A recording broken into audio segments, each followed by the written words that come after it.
All right, another 30-point game for Luka, his 5th in the last 6 games. He's speaking with Mike in the media. Luka, where do you feel like the difference kind of between that rhythm you guys had been in and the defense from these last 2 games, and where do you feel like you have to, as a team, where do you have to get back to it?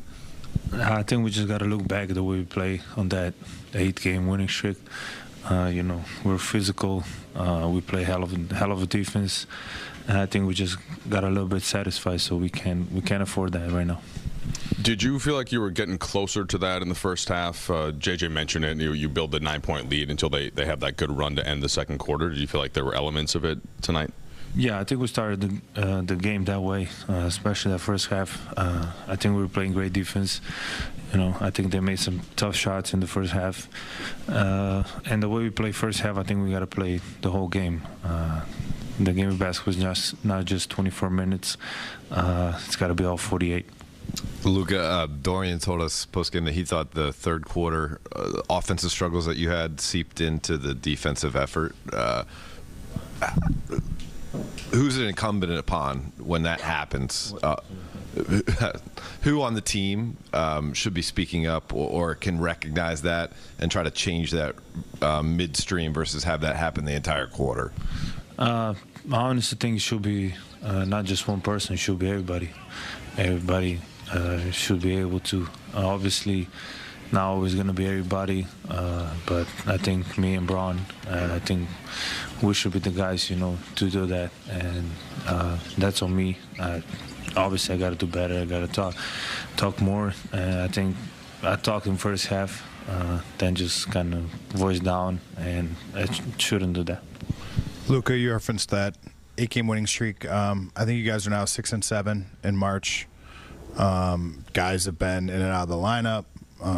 Some have been hurt. Some have had, you know, back-to-backs and schedule and all that stuff. Like, what's just the overall rhythm of this month been like for this team? And what's it been like trying to fight through it, I guess? I mean, obviously it's hard, but we get paid to do that, so that shouldn't be an excuse. You know, everybody at some point has a tough schedule, so that shouldn't be an excuse. And we gotta look at how we're playing. We just gotta be better. There's no other thing to say. Luka, you referenced the 8-game winning streak. You guys have been playing. You guys played high level defense for 25 games before you were here, including after you got major debut. Does the fact that you guys played at that level, play with that physicality, play with that attention to detail, give you confidence that you guys, I guess, can fast track things in these last 11 games to get back to where you guys want to be? Yeah, we definitely need to get back. Like Jay just said, you know, we told ourselves we know we can do it, and we just gotta look back and maybe watch some film from those games, how we play. We're physical, we're flying around, and you know, we told ourselves, and we know we can do it.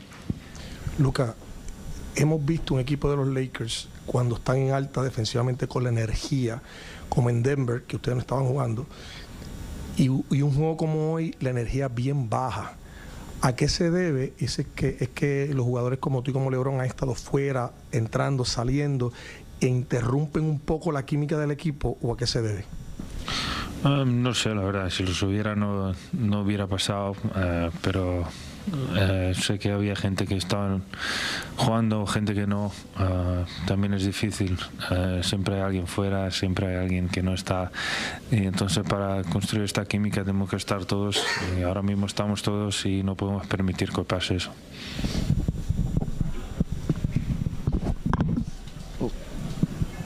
Luka, as one of the veterans on this team, and one of the leaders on this team, how do you plan to motivate the team to bounce back after this loss? Did you say vet? Well, a leader. As one of the leaders on this team, how do you plan to, you know, motivate the team to bounce back, especially with the playoffs approaching? Yeah, first we gotta get into the playoffs.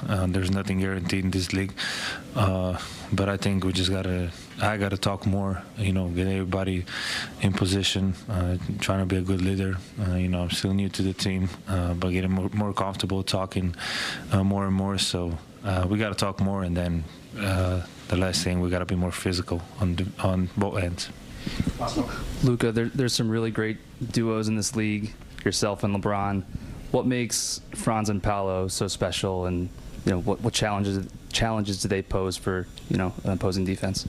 I mean, they're both great players. That's the first thing that makes them special. They're young, and this team is built around them. And obviously saw how they started this season. They had some bad luck with injuries, but this team is built around those two, and just trying to stop them is very hard. They can do a little bit of everything, and those two are special players in this league. Thanks, Luka. All right, let's talk a little Luka. In the last 3 games, 32.3 points, 47%, 50% from 3. Close to 8 rebounds, close to 7 assists. But as he said, he'd rather get wins, big game James, than the numbers. Of course. I mean, look. But he's doing. I mean, numbers aren't his problem. Yeah. He can put up numbers, whenever he wants to. It's just how effective, are. Really requires a lot of, effort and communication and all that. Where do you feel like you need to get to as a group to get back to that level? We just got to put a 48-minute game together. That third quarter was tough. We let our offense mess up with our defensive energy, and it was just tough to, fight back. Do you get the sense of, like the NBA, there are the ebbs and flows to it, but obviously playoffs are coming up soon. Do you feel like you guys do have enough time to get back to that level? For sure. We needed the adversity, especially being a new team. We get to learn a lot about each other. During tough times, you usually don't see things when you're winning. So we got the chance to, grow, and we're gonna use this opportunity to grow. Is there one area of the game tonight that you're like, if we clean this up, we'll give ourselves a better chance in Indiana? For sure. Just gotta rotate a little quicker and box out. But I feel like that third quarter, we let our offense mess with our defensive energy. We've talked with JJ. He's talking about over the past couple of weeks some of the bad habits developed defensively. With only 11 games left, I guess is there confidence you guys can get back to that level because you have reference points of what it looked like at a higher level defensively? For sure. We told on ourselves. We showed we can do it. So, it's up to us. We got to hold each other accountable and do it. We're asking to help each other. Sit in gaps, and that required a lot of effort and energy, and we got to put a 48-minute game together. All right, guys, big shot. Time for a little Access 360. Yeah. I'm going to the wall. You going to the wall? Well, yeah. when you have a nice suit like that and the shoes, I feel like there's a model. You're showing off. I'm just going to the wall because, I don't want to fall asleep up here. Because that's what the defense had done for the Lakers, and I fell asleep, especially on these rebounds. I'm going to show you in this breakdown. Right here, there's good defense, getting back transition. Right, look, the contest by there. Look, there's 1, 2, 3, 4, technically 5. Where are you going, Jackson? Get back. Look, the smallest guy on the court gets it back. No effort. Nobody even left the floor to try to get there. Move the ball, get it back to who? The guy who tipped the ball out. KCP knocked down 3. Splash. Can't have that. Defense is the key win. Now we're in the zone that I talked about earlier. Look, penetration, the zone. One of the things you cannot do in the zone is give up offensive rebound, especially to guards. Guards, right here, Rui, what are you doing? Box out someone. What are you doing, Vincent? Box out someone. Nobody box out the smallest man on the court outside of Gabe Vincent. He gets his rebound and then bully Gabe Vincent and go back up for layup.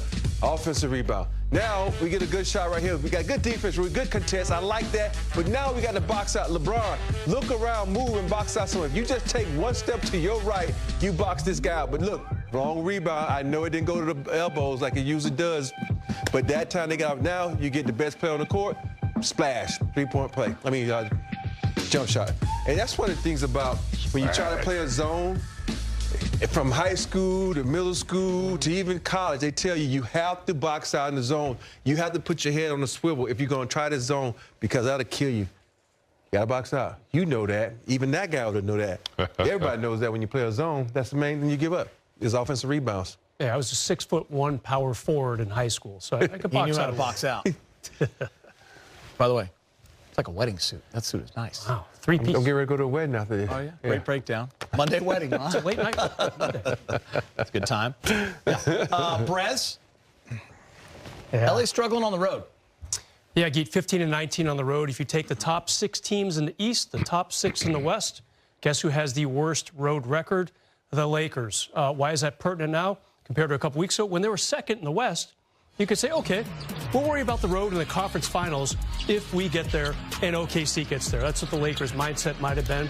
But now they're tied for 4th, only a couple games ahead of Golden State, who's right back there in 6th, and 3 games ahead of Minnesota for the play-in tournament. Minnesota lost tonight, so that's good for the Lakers. Now the road becomes a little bit more of a factor. You got to play better on the road.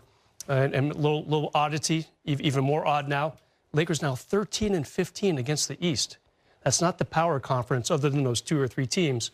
So definitely some weird losses against that conference keep. Yeah, that one, Charlotte, obviously. Brooklyn comes down. A couple of those games that few of them. just kind of let slip away. Orlando. Atlanta. Chicago. All right. Yeah.